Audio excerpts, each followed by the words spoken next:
I'm Harper, 100-meter Olympic hurdler.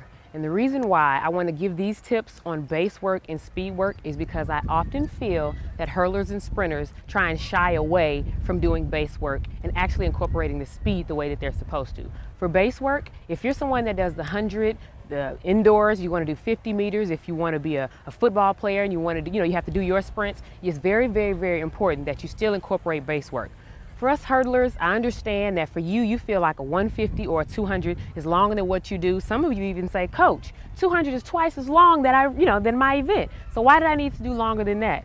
Well, you need to do longer than that because when you get into a race and then you have another round, which may be your semis, and then you have a final, someone that puts in base work very well is a good chance that they're in better shape than you. So what you want to do is mentally prepare yourself and physically prepare yourself to say, you know what, I know that I put in everything that I'm supposed to do.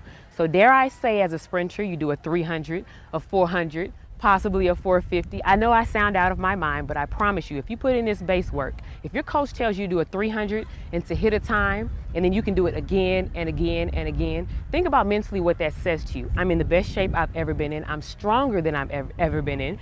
And that when I get to my race, I know that now 100-meter hurdles is cakewalk. And that's exactly how you want to feel. You want to believe that my coach knew what he was talking about. I showed him and I showed myself that I'm willing to go that extra mile. I'm going to do a 450. I'm going to do two 450s, if you will, at track practice because I'm dedicated to my craft and this is what I want to do.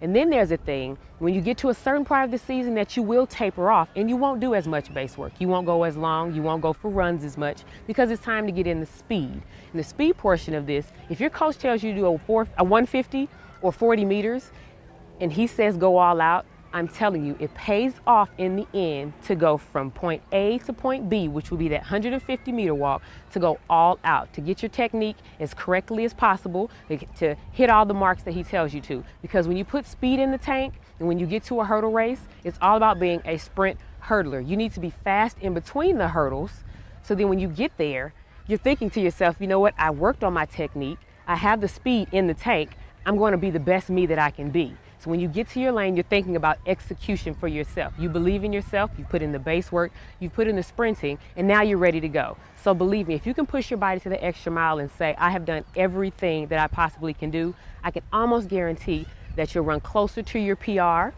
you'll run more consistent times, and you may even PR. And just think about how great you will feel. Even if you don't win that race, I promise you, you will feel better about yourself because I've given the best me that I can give.